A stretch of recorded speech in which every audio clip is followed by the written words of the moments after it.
Deep in Sudan's gold country, miners toil in the searing heat, barely surviving in what should be one of Africa's richest countries, providing gold for a war a continent away.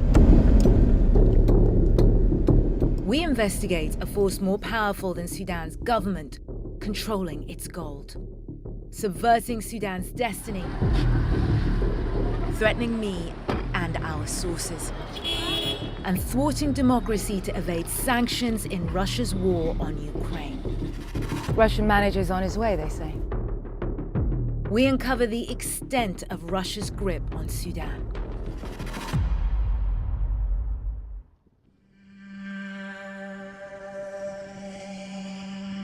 For millennia, Sudan has produced some of the most sought-after gold in the world. And Putin's private army, the notorious paramilitary group Wagner, knows it. Sudan's government is denying Wagner's existence in country, but we're not buying it. And we've come to investigate. Wagner's tentacles stretch right across Africa. We've discovered some of its most notorious operatives are working on Sudan. Yevgeny Prigozhin, the head of Wagner, Mikhail Potopkin, Prigozhin's head of Sudan Ops, and Alexander Sergeyevich Kuznetsov, Wagner's key enforcer, previously convicted of kidnap and robbery, working with this man, Sudanese General Mohammed Hamdan Dagalo, aka Hemeti, in a quid pro quo for training and weaponry. We travel 200 miles north from the capital Khartoum to gold country to take a closer look at Wagner's main moneymaker, artisanal gold. Miners bring rocks they extract here to be processed. 85% of Sudan's gold is produced artisanally. This right here, it may not look like much. This is what's left after the rocks that the miners have brought in is milled.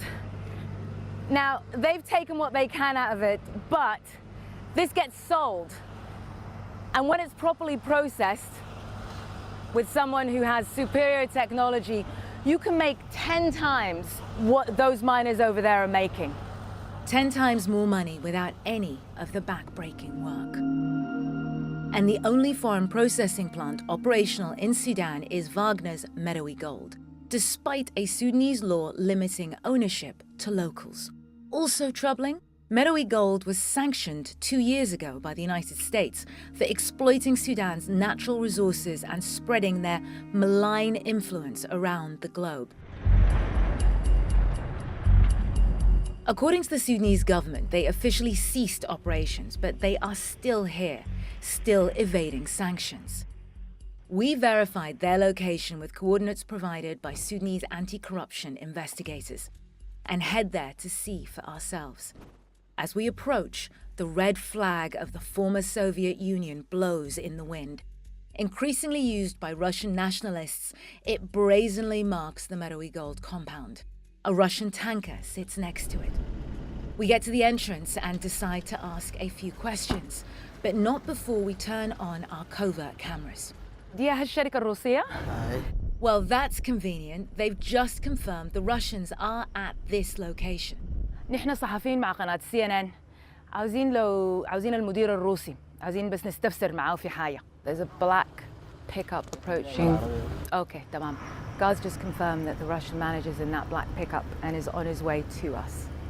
A Russian van races to the office, but no one seems to be coming over. Seems the Russian manager has changed his mind. But others turn up instead. أعتقد الأخ وراك الإذن بتاعنا. بس نحن هسه دي شركة اسمها الصولة، شركة سودانية. They claim this plant is Sudanese owned and is called Al Solaj. Remember that name, it's important. Al Solaj. We head off the property to do some more filming, but we're followed. Security approaches. They want us to stop. This is public ground. This is public ground. Why is your berm stopping here? Trying to get us to move on. They're taking pictures of us, of our license plates.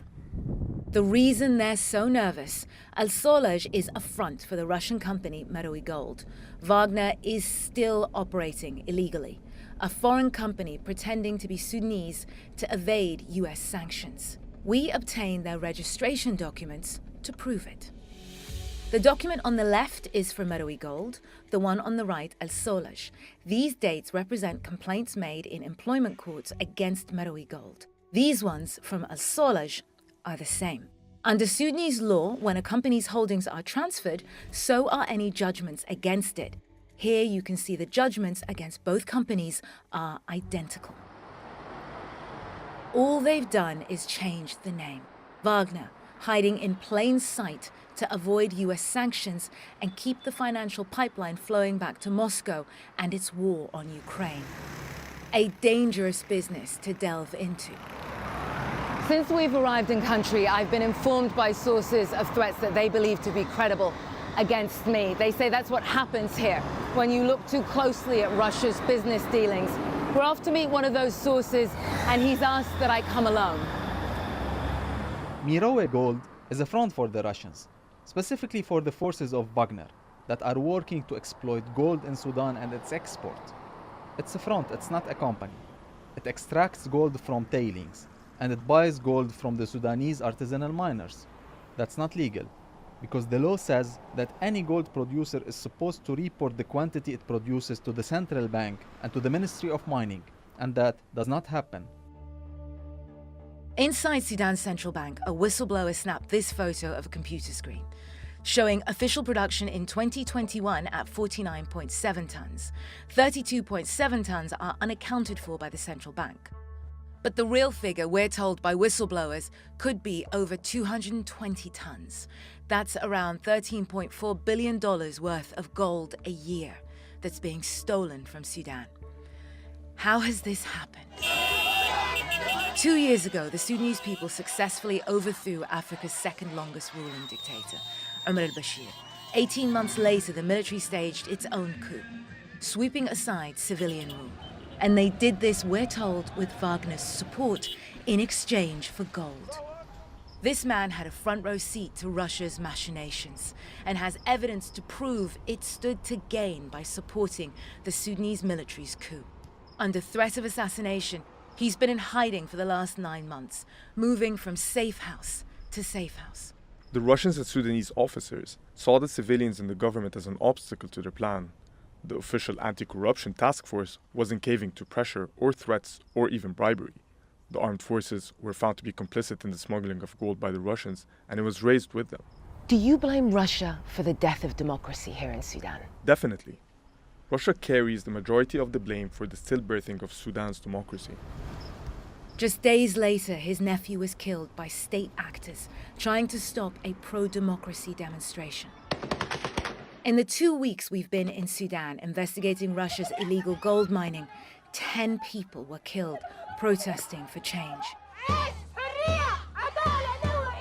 It's not just on the battlefields of Ukraine that Russia is spilling blood. Here too there is a human cost.